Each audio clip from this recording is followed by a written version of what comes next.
Over the last 6 months, the Heroes Global Championship has been raging across the world as hundreds of players have played thousands of matches to get to this point. 2 teams remain, 10 players remain here, and 5 of those are about to be crowned world champions. We are here at the mid-season brawl as we begin the grand finals for our mid-season brawl 2017. To my left-hand side, we are joined by Gillyweed, we have Dreadnought, and we have Fan here for the panel for our grand final. And to say that this tournament has been amazing is pretty much an understatement to this point. It's a huge triumph for Europe, everything aside, and these 2 teams have fought so hard to get here, Gilly. Both of the teams have fought extremely hard, that is true, and what I love most about the mid-season brawl is I legitimately have no idea who is walking away a champion today. I think that's the coolest thing for me too, is the fact that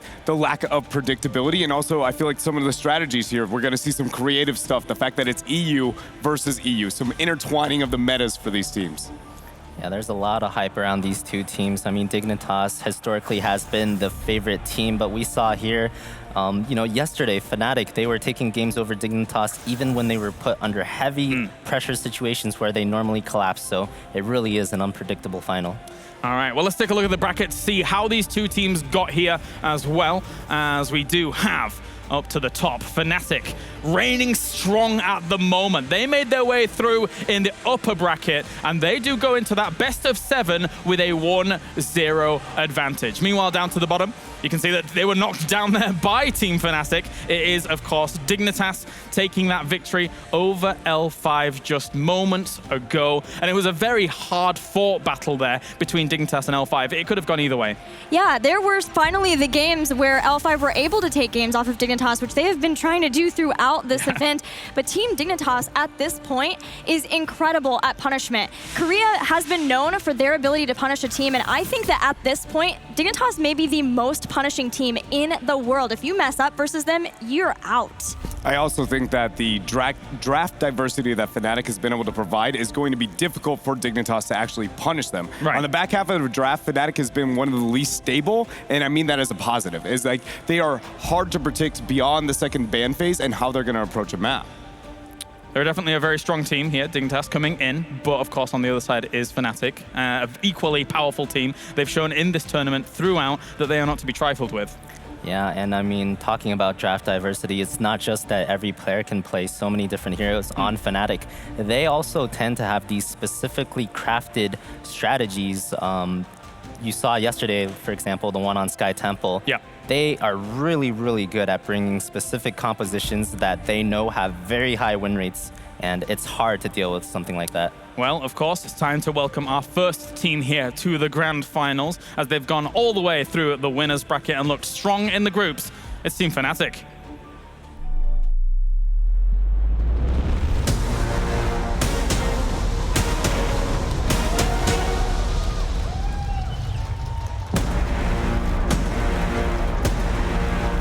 Looks for kill number 3, Divine Shield being used, burning the cooldown even, but Uther falls regardless, and Fnatic can move to the bot lane and finish. Hopefully most of the crowd will be on our side because we're here in Sweden, but I want the crowd to be on everybody's side because I just want people to like chant and be positive and just bring the atmosphere for everybody, for esport, for heroes, you know? That 50% and still going down. Have Fnatic been able to do it? Do they beat Dig? There's the Void Person on the core. The Void Person here, 16% is the core here. Wubby's getting low on health, they're putting all the damage. They are focusing it. They're going for the call. 5%, 4%, 3%, 2%, 1%. It's gonna be safe! We have Zalia back up. He's got one more Void Prison to stall this out. He goes in forward. Fnatic's gonna use Breeze here on the top right corner from the fire. They should have the game. They're doing it. They're killing the core. And Fnatic. Yeah, that was really intense. Obviously going to 5 games is super intense, super hectic, but we managed to come out on top, so we're really happy. And last game, however, when the core drops to 1 HP, I mean, yeah, that's just crazy. You have to really keep your nerves and make sure you know what to do, because that puts a lot of pressure on you and everybody is starting to go crazy instead of, I mean, it's hard to keep the cool, you know?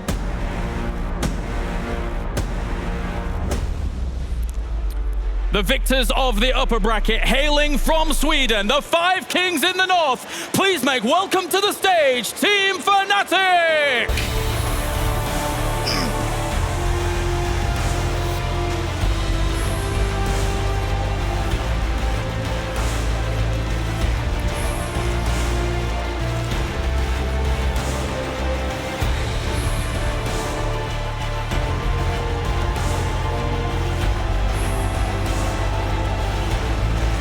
With their eyes on the prize here for HGC mid-season Brawl, Fnatic has torn through the upper bracket, torn through the group stage, and now sits down to attempt to be triumphant here with a 1-game advantage in this best of 7. They have looked like the best team here in the mid-season so far.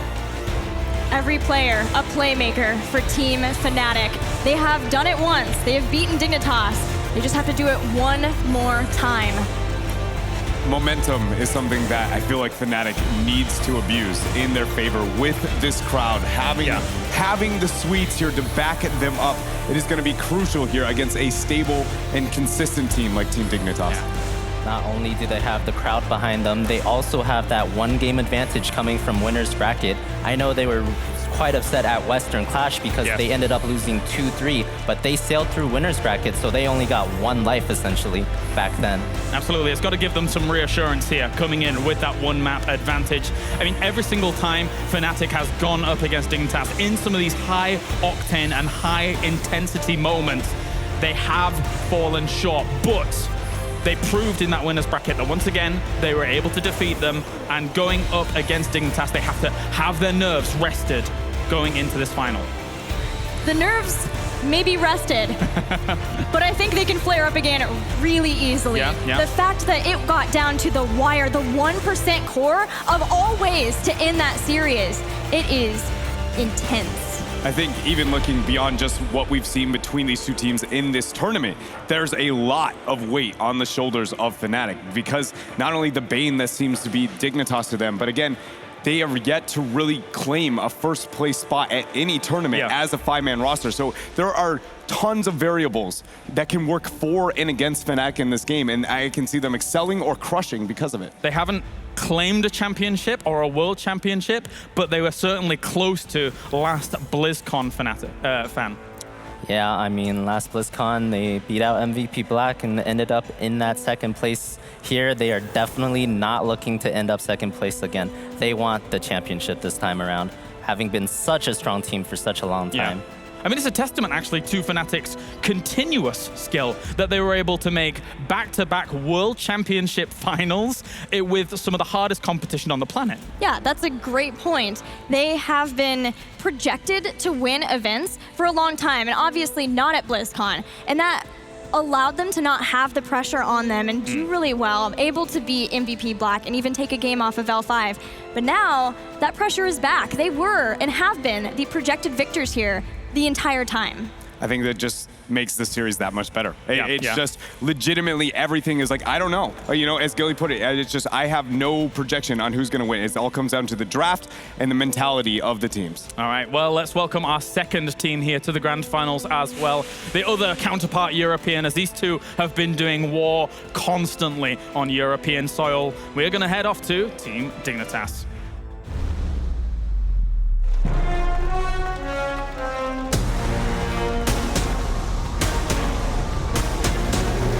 Move in, they're gonna take out Chance, they take out Tassler. It's a full team wipe for Team Dignitas. Now they can head back into Phoenix and push in the middle. It feels really good.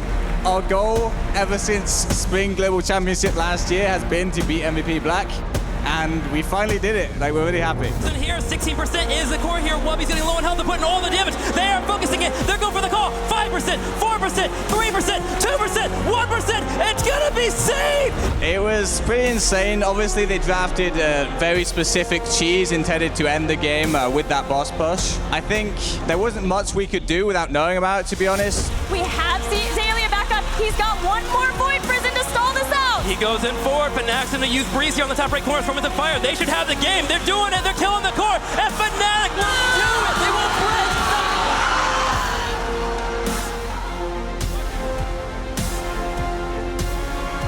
There will be members of L5 back in a second, but it's not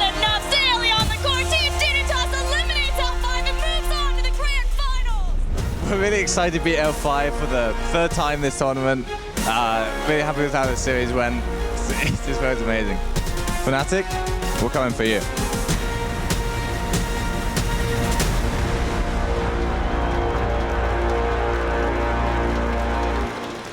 The Korean Slayers of the mid-season brawl, 4-time European champion and current Western champion. Please make welcome to the stage, Team Dignitas!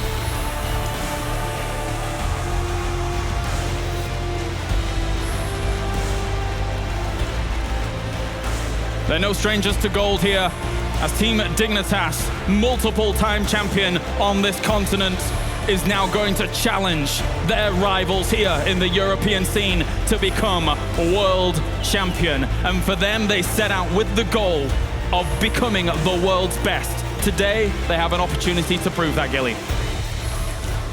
That they do. Everything came down to that final game on Sky Temple, which was quite a surprise. And even still, Dignitas defended their core at 1%, and you could see the gears turning, trying to adapt, trying to figure out how they could be the team that would have that one game advantage. It just wasn't quite enough, and you know this team is hungry for revenge. A lot of that revenge, you know, and they also are just hungry for a world championship. You said it. These guys have dominated throughout Europe. They are one of the most consistent teams in the world, but they have never been able to claim themselves a world champion. It would be devastating to this group if they failed here against Fnatic after time and time again proving they are one of the best of Europe. And proving that they have been able to beat Fnatic in some high-intensity situations. Yeah, I'm so hyped for this matchup. The thing is here, history has already been made. Europe will win a world championship at this point. But to come in first and second, that's a world's difference. History is written by the winner. Whoever gets first here will be remembered forever. Whoever gets second, it's gonna hurt so much, so. Yes, it is. Very important there, Fan, as it's all about that trophy right there for the world champion of this tournament, the mid-season brawl. Of course, Dignitas comes in having been inches away from being able to be victorious in that previous series here against Team Fnatic, but there is that curse, not mine, the actual curse that exists here, that Dignitas has come back through lower brackets and rivaled Fnatic at that spot. So there is definitely that to consider as well, whilst we do stare down the loving eyes of many here, one of the world's best mage players. I can't tell if the fact that Dignitas made it through the losers bracket is a gift or a curse for Fnatic. Again, because of how they have been so easy to counter that group of players. But I also wonder if the comfortability is something that will only benefit Fnatic here in this series. I know. It's hard to decide. I think we look at it and we decide if it's a benefit or a curse when the series ends.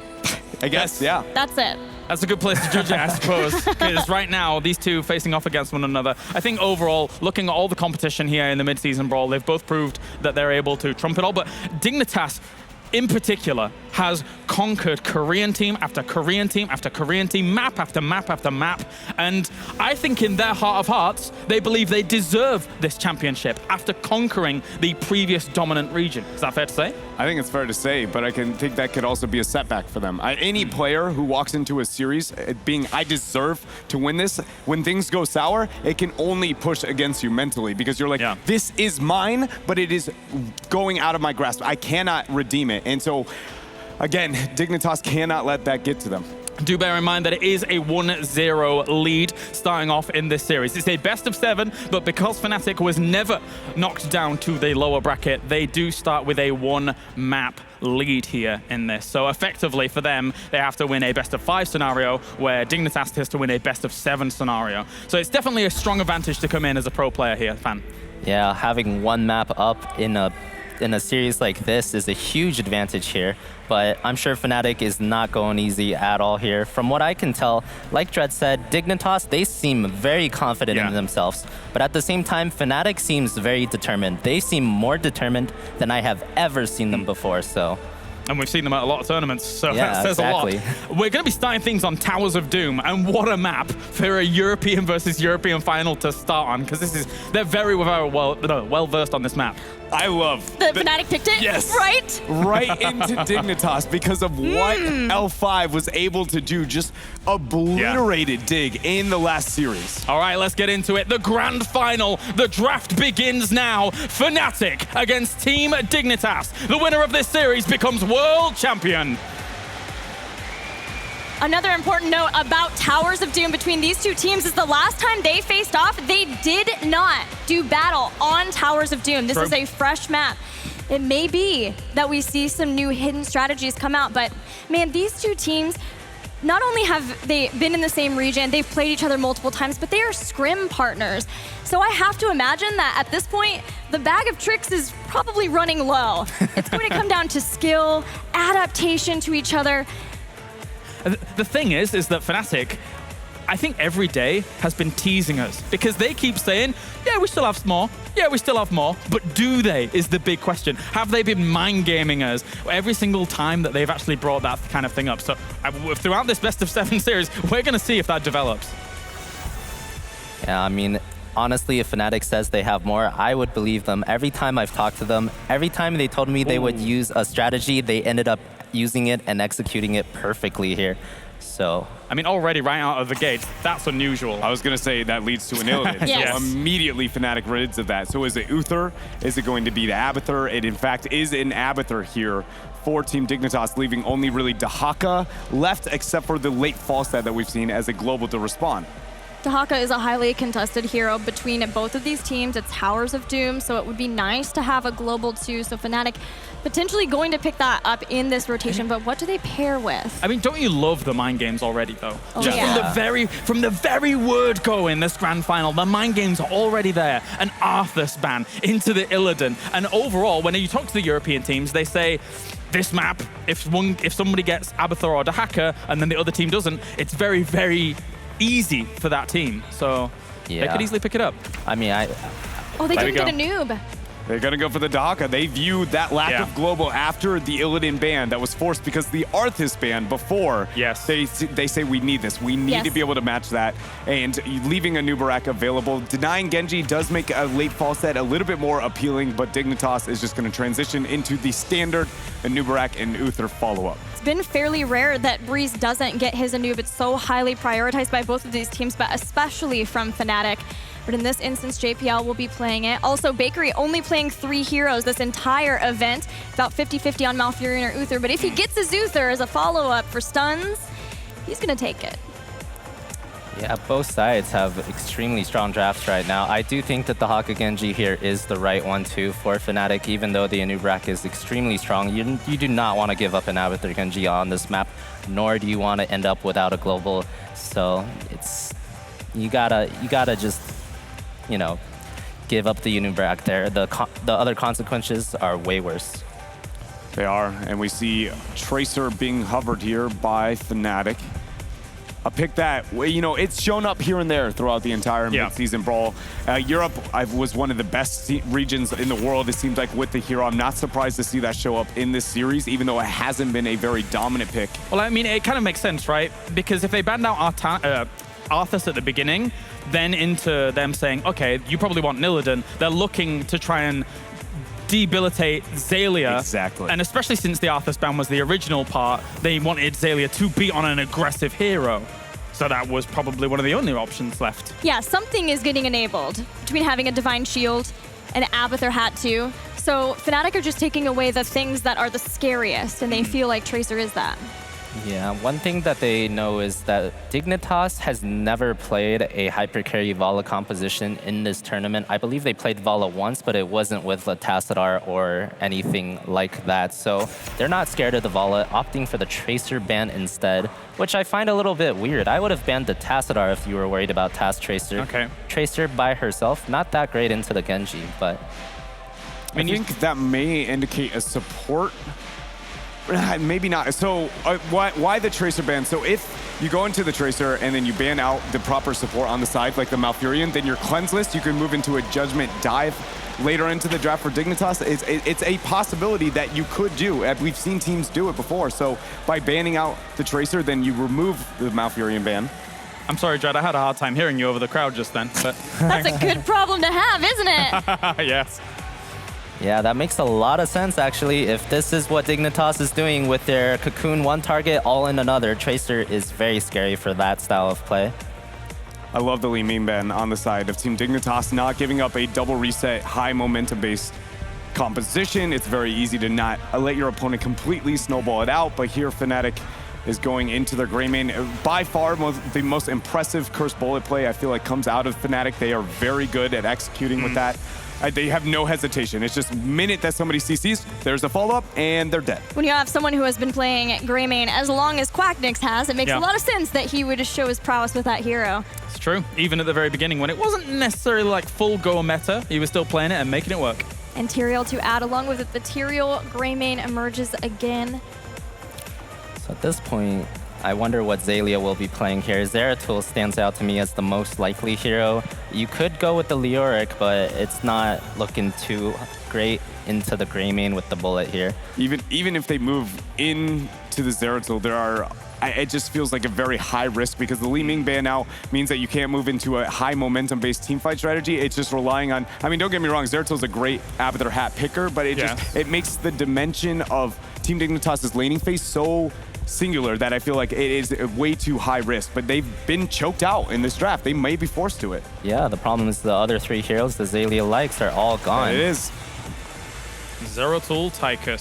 So this worries me a little bit for Fnatic because they have no counter to Cocoon right now. Dignitas banned out the Li Ming and then they picked up the Tychus. Right now, you really don't have anyone that can break a Cocoon that easily. I wonder if Fnatic is gonna kind of try and adapt to that or if they're just going to deal with it. It looks like they might have to just deal with it because their last pick has to be the support. They have to get a support. I cannot believe I'm saying this, but Malfurion has made it all the way through this draft somehow. Fnatic are undefeated with the hero so far.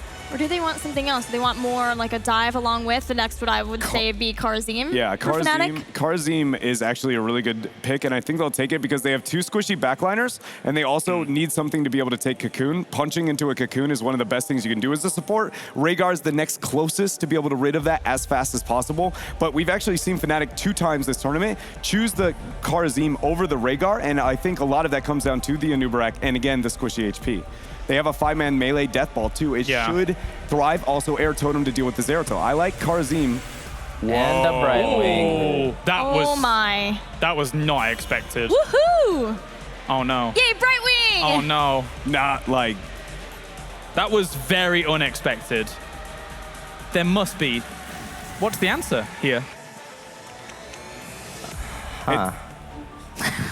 I mean, it's Fnatic. If any team is willing to pick Brightwing here, it would be them. I thought about it, but then I was like, really doesn't make any sense. But then they picked it, so. They had Karazim up. Yes. They had Malfurion available. They still wanted to take Brightwing. I feel like it was well thought out. There must be something. Yes. 100%.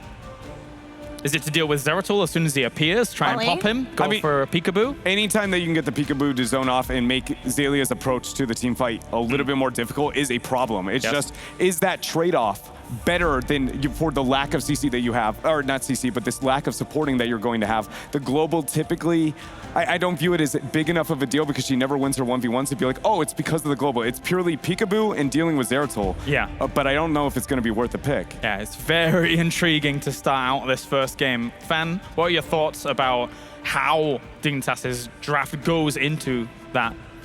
Honestly, up until that final pick, I was liking Fnatic's team composition better, but with the Brightwing, I am not convinced on what she can do, so hopefully Fnatic can prove me wrong, but right now, I'm liking Dig's draft better now. All right, time for predictions here for our first game in the grand final.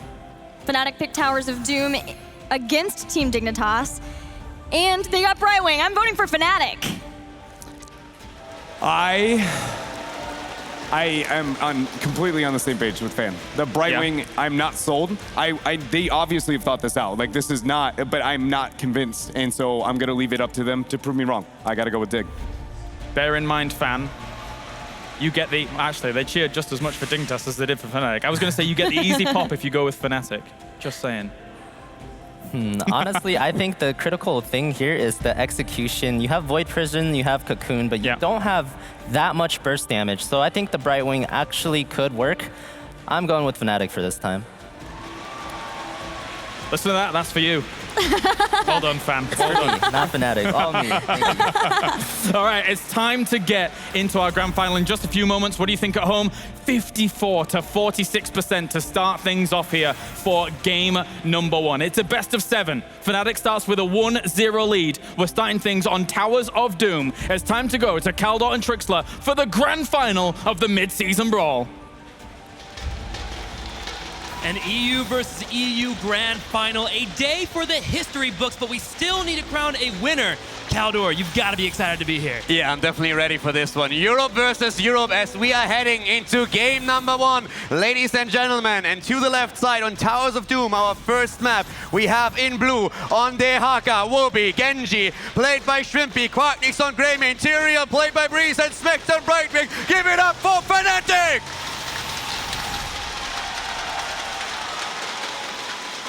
On the right, in the red, here they are. Snitch on Abathur, JPL on a new Brack, Bakery on Uther, Zalia on Zeratul, Mene on Tychus. Give it up for Dignitas!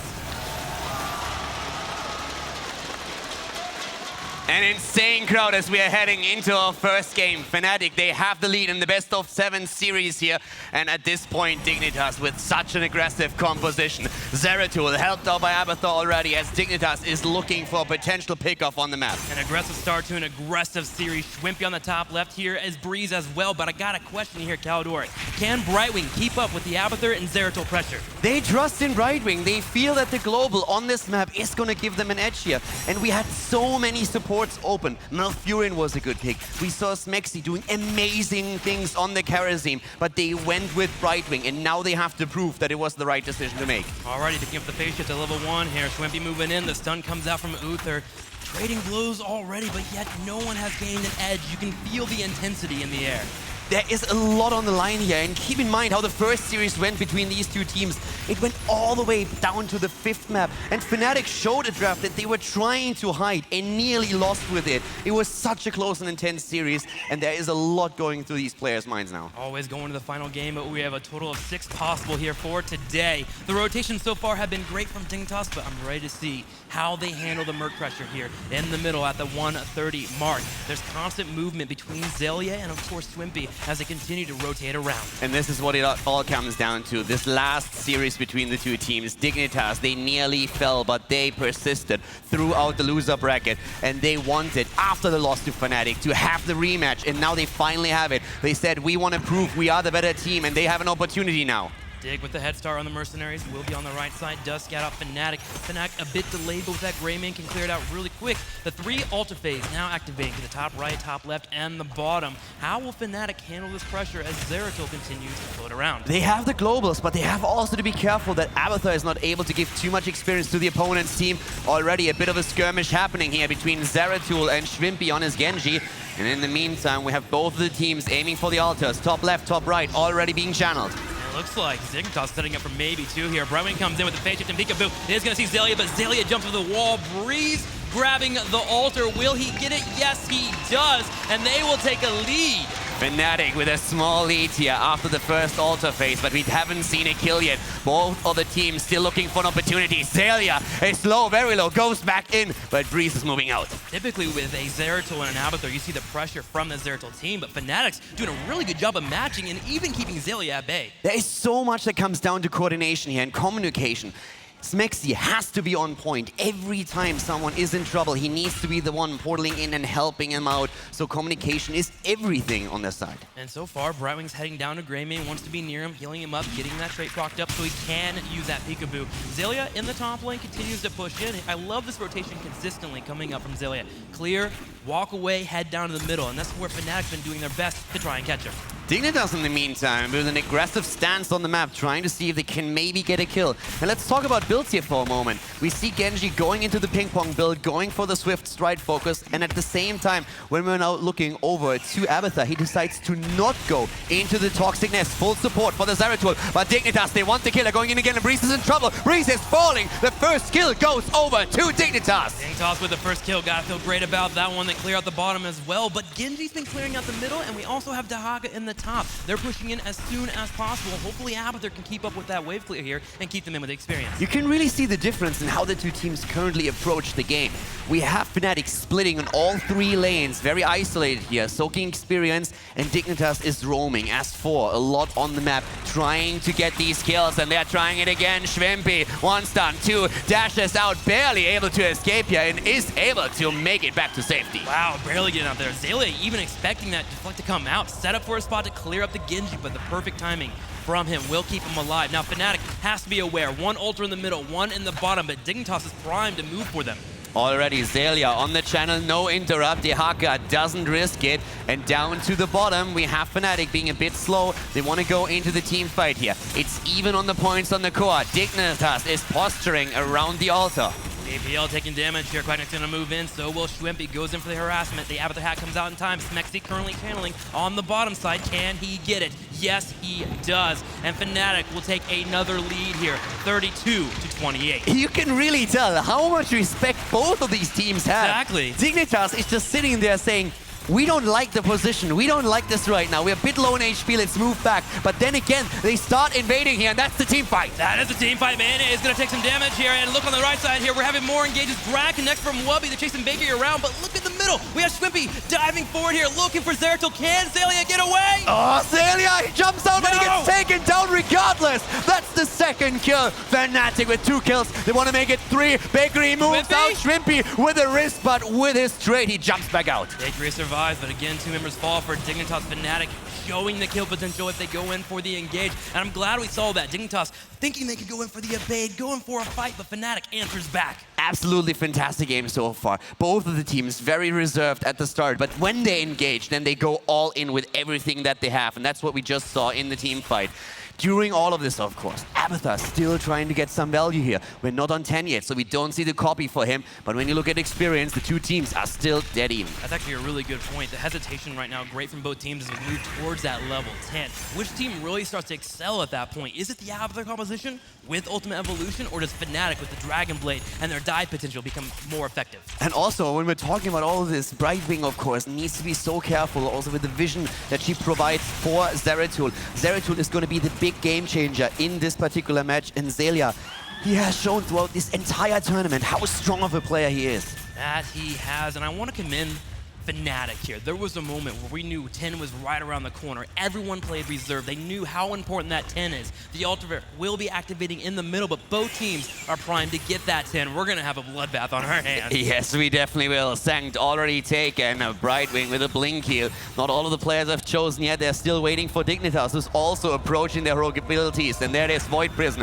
Odin already chosen. The Ultimate Evolution. Cocoon, of course, as well. The Divine Shield. And we have Dignitas making their play for the altar. He's on the right side, Schwempi on the left. Polymorph comes out. JPL taking damage. He dives in. Xaylia once again with the Void Prison, immediately trying to get a kill against Priest, but the Sanctification is out. The Sank is perfect. The Brightwing comes in. The heal comes in and brings out the nice healing. Divine Shield on the Inuburak, saving JPL. Re-engage as Maynard pops the Odin. Tries to stay safe here, but Fnatic wants to kill. But look at Schwempi there with the Dragon Blade, keeping it up there. The Cocoon will slow him down, and nobody dies. Nobody dying here, but they are trading blow for blow throughout the entire time. And that altar is still not being channeled. Smexy trying to get it through, but interrupted once again. JPL with that last second interruption. Xaylia on the back right. He will be scouted. The Peekaboo comes out. He blinks to the top right, and both teams are trying to delay. JPL again having another impale soon. Can he get it? Dignitas isn't done here yet. They're interrupting once again. Mena here with a grenade. Keep in mind, Abathur is still at the top lane here, and he has not used his copy yet. Look at Wubby controlling that left side, forcing Dignitas to funnel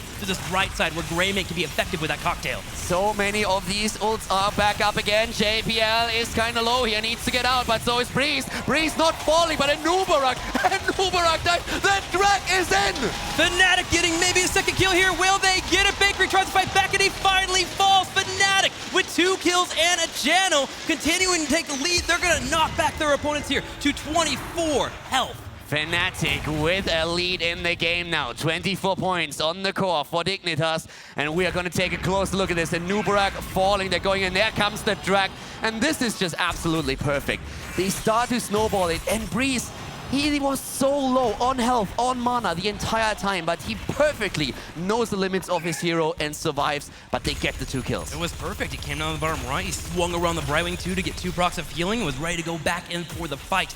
Fnatic firing on all cinders here after they hit level 10. Can they keep up with the pressure as Zelia continues to keep sharking around? But so far, you gotta commend Fnatic, man. They have prevented him from being too effective. They're playing a really strong game here thus far. Their game is absolutely on point. But Dignitas, they are a team that comes online oftentimes in the late game. They've shown that so many times. You might win the early game against them, but give them one chance later on and they will take it. And they're trying to move in to get those kills. One opportunity, can they seize it? JPL on the right side, the tongue comes out. He has Cocoon available. Will they go in for it? Fnatic grabbing the sappers, but Cocoon. Here's the Cocoon. Cocoon taken. They're trying to break it, but we still have the Odin in the back line, firing away. They're stunned once, twice. A perfect void, but there comes the Sank Breeze, saving himself. Breeze gets out once again, somehow, some way, and yet nobody dies again. These teams are evenly matched. Really great battle here. We've seen so many fights, but only 5 kills thus far. Fnatic with 4 kills against 1. Dignitas slightly behind in the experience, but it's pretty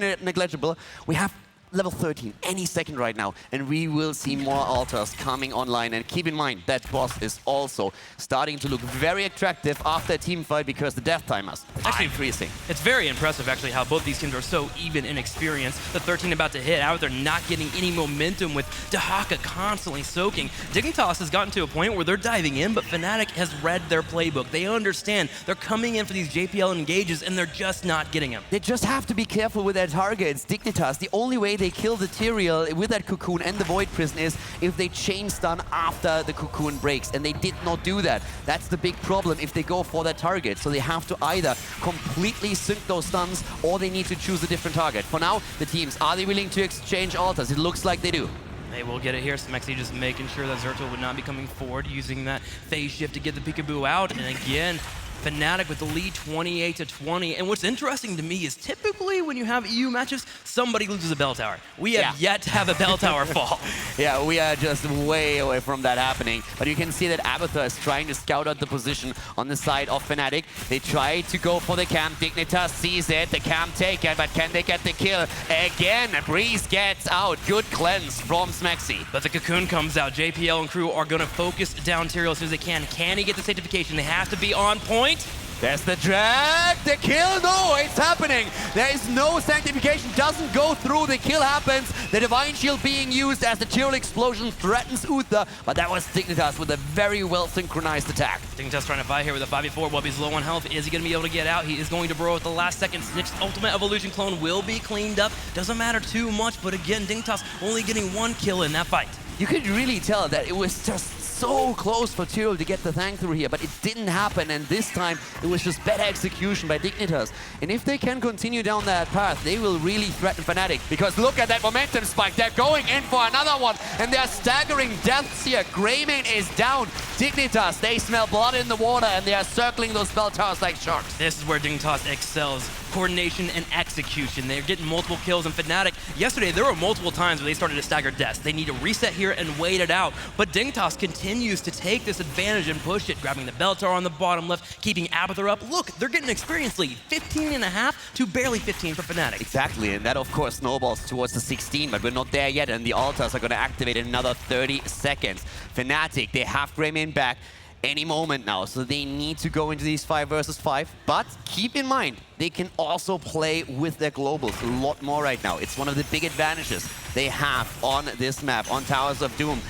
At this point, though, they suffer the bell tower. Fnatic shows bot lane, and therefore Dignitas knows, boys, we're safe. We can take the boss, we can sneak that in and close that gap in the hit points on the core. Love it. Great heads-up play there from Dignitas, getting 4 more shots on their opponents here. Going to be sieging away. Wubby interrupted on the left side. JPL moving forward. The Burrow will pop out, while Tygus in the top right grabs the altar. So Dignitas is grabbing shots here, and they look to contest. They grab another one, and Dignitas will take a nice amount of shots here and get themselves set up. Yeah, both teams even on the hit points now. I really love how Dignitas played the last 2 minutes. Yeah. They did extremely well here. It started with a kill against Tyrael, and then they were able, with their aggression, to take out Greymane. And this is something that Fnatic has to be afraid of. Once you lose the first target, Dignitas is going to be looking for these fights, and you cannot give it to them. Once again, we have the Cocoon coming out, bit of a delay tactic here. They are willing to sacrifice it, but here comes the sacrification as Breeze is moving in once again onto the point, trying to get the cap, but at the same time, Odin in the backline, already activated by Mena. Swimpy bringing out the damage, doing what he can here. Mena getting low, but Baker came up with a heal, and they're going to pull on back. They get the sappers in again. Nobody falls. The trade-off in the cooldowns here, but still, we have the Dragon Blade and also Sank being used. The 2 really huge cooldowns that they just used for this. Cocoon, a good trade into it. Odin, on the other hand, that might be a bit of an issue that Mena does not have that available anymore. But still, they are so even at this point. God, they're too even for me. Typically, you have a team that's starting to pull ahead here. You can start to root for a little bit, but I can't pick one. Both these teams are meant to be in the grand finals. Exactly. It's the 3 kills against 4, 16 versus 17. Any second, they're on the same level. And we also see them with the same amount of bell towers, the same amount of hit points.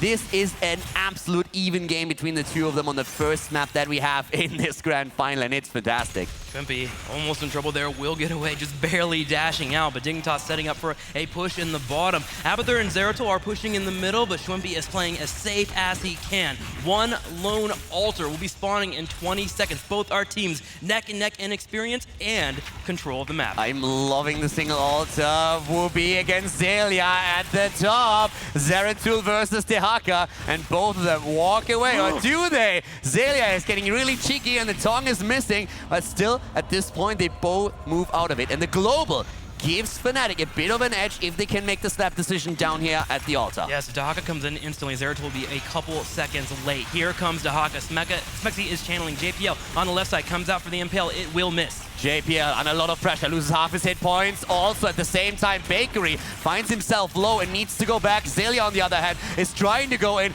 goes in already, and still the altar is online. Mena firing away from the backline with his Odin. Health bar's getting lower here for Dignitas. Bakery trying to keep everyone healed up, but Zelia, remember, he still has Void Prison. Stun after stun from JPL, trying to get interrupts. Will be on the side here, willing to start the channel if need be. Wooby moves in once again. Smexy heals, provides the vision, tries to zone. The zoning is occurring here. Fnatic's really gaining momentum. They're going to grab the altar, and this will grab them 4 more shots, and they are in the lead 16-12. Dignitas and Fnatic fight for every inch on the map at this point. Every single kill, every single point on the core is fought over, and we have still Dignitas in the lead in experience, mainly because of that side soak that Abathur provides during these altar fights. That's all Abathur's been able to get, though, is a side soak. Typically, you have an Abathur that heads to the top lane, can start pushing in, eventually breaking down a bell tower, but with that threat of Dehaka and possibly the Brightwing coming in, Abathur has had to play reserved, but JPL not wanting to play reserved, he moves in. Yeah, he moves in, and so does Shrimpy. Tries to use the Genji here, but he gets attacked, uses the flag, tries to move away here, and the cleanse, and Smexy once again saving a teammate. Smexy's play during this tournament has just absolutely been out of this world. He's making me believe in the Brightwing again. We're going to have harassment on the left side. Dignitas, knowing they got a member low, is going to push their advantage. Get in here and clear out the staff as much as they can. Zelia on the right side is going to harass Breeze as well, but Breeze is able to back up. Now, Breeze has holy ground by now, and that's really important since he can use it to set up fights and really zone out the opponent. So that's a massive tool, a big power spike that came in on level 16.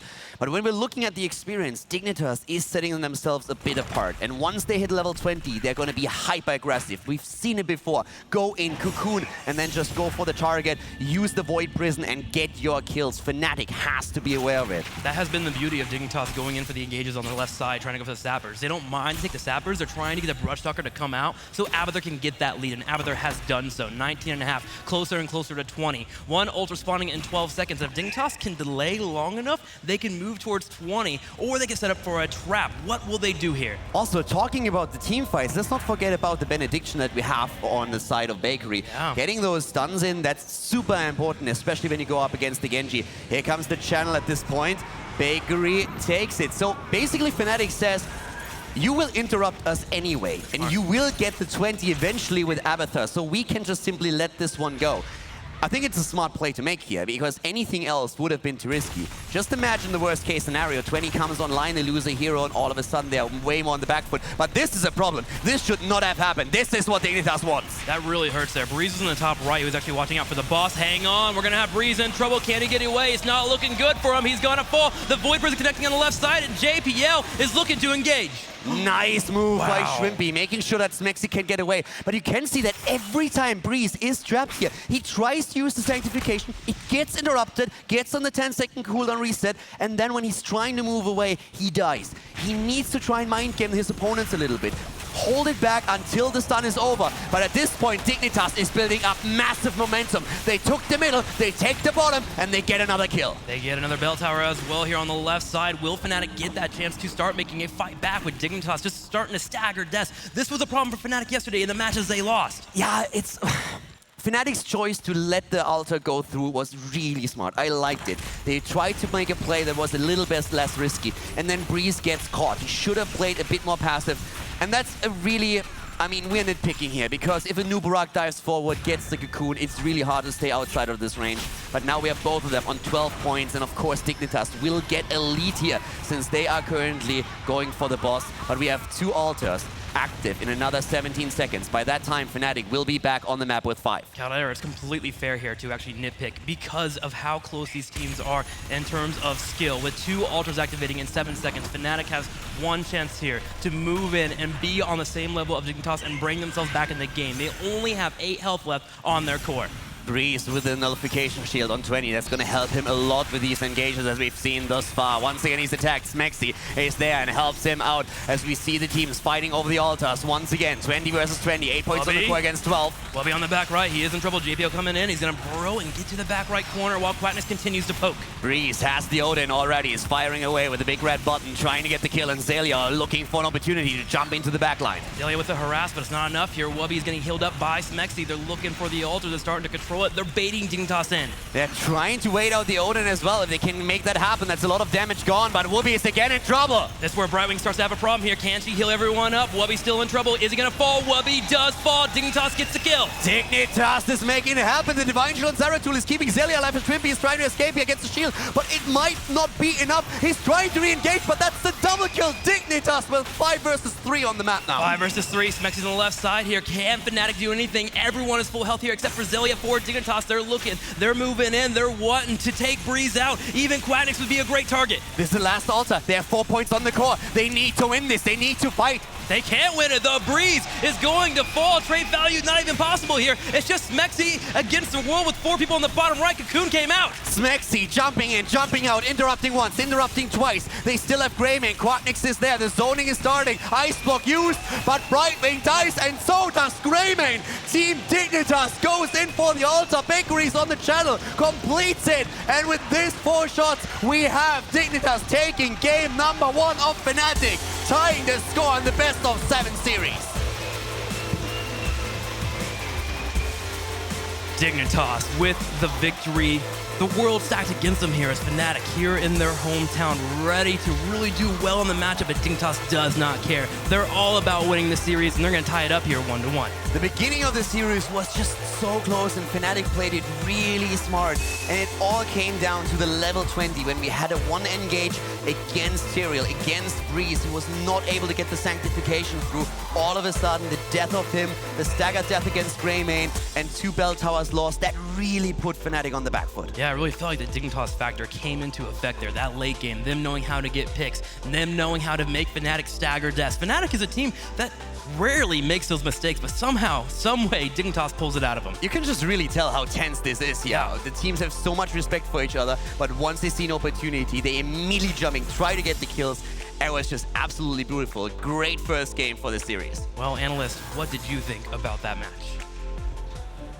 A whole lot. Trixler has 1 map down here, and it becomes 1-1 as Team Dignitas is able to take that. And overall, it felt like Team Dignitas knew when they were spiking going into that game. They were able to play out the early game with a death here or there, but overall, they knew that their power was really later on in that match. I mean, they played the Abathur composition as exactly how you would expect. Sacrifice some things into the early game. If they can't snowball it, wait to the back half, get the Void, isolation with the Cocoon, hard engage with Clone, and they were successful. Yeah, I think the biggest deal too was in the early game. Yes, Fnatic was ahead, but only slightly. They were just really 4 core health consistently in. And once Dignitas understood what they needed to adjust in their team fights when they started getting picks, and then they opened things up with Abathur, that was the point when all of a sudden Dignitas just spiked in power. Many back and forths overall. It seemed like Tyrael was a big focus for theirs. Obviously, he applies the invulnerability with the sanctification and stuff, but many times they opened up with the fight, with getting that kill onto Tyrael, and then being able to play it from there. Yeah, that was the story of the game for me for the later stages of the game. The Tyrael just kept poking around and getting chunked out. He does not trade well. He's a tank that engages, and he kept getting poked out. He didn't hard engage with his team often enough, and this is a problem that we saw Dig run into just last series when they ran the Tyrael and the Dahaka. The tongue is the only thing that can stop your enemy team from running away. So if you can't kill someone with a Sanct all-in, you're in a lot of trouble, especially later on in the game. And we do have that final fight of the game here on the replay. So starting up, you can see right away the Tyrael here getting chunked out. And here's the thing about this fight. Initially, there were some points in time where Fnatic were in the lead. You see the cocoon being dropped. You see how long it takes them to kill the cocoon here. Hardened Shield gets popped, and if you could pause right here. So anywhere along this line, Shrimpy had an angle of opportunity where he could have just gone in with the Tyrael all in while Dignitas was clumped and used the Dragon Blade there. But look at them. They're never engaging. They're trying to wait out a big red button Odin that lasts 20 seconds. And then at the end of the Odin, Snitch does ultimate evolution, and they never even engaged. They kept poking. They're like, we can wait it out. And then 20 seconds in, they're like, well, that's not good. All our HP is gone. We actually can't wait it out. And didn't really get the fight they needed. That's exactly what I wanted to talk about. Part of the reason I was so not sold on the Brightwing pick is because, again, the Tyrael has to be able to, it's like a Void Sanct. Whoever uses it first loses in a lot of those situations. Early game, Brightwing's actually not that bad in the world of supporting and healing, but in the later parts of the game, she struggles. Early on, Fnatic was winning, dropping Void before the Sanct. Sanct was a counter. But in the later parts of the game, when you can't heal up your Tyrael, he has to Sanct to save himself, which leads to a free Void play. So it was an interesting, I want to say, experiment into the world of Brightwing here for game number 1 in the grand finals. But we were pretty skeptical going in, and I think we're still skeptical coming out of it, Gilly.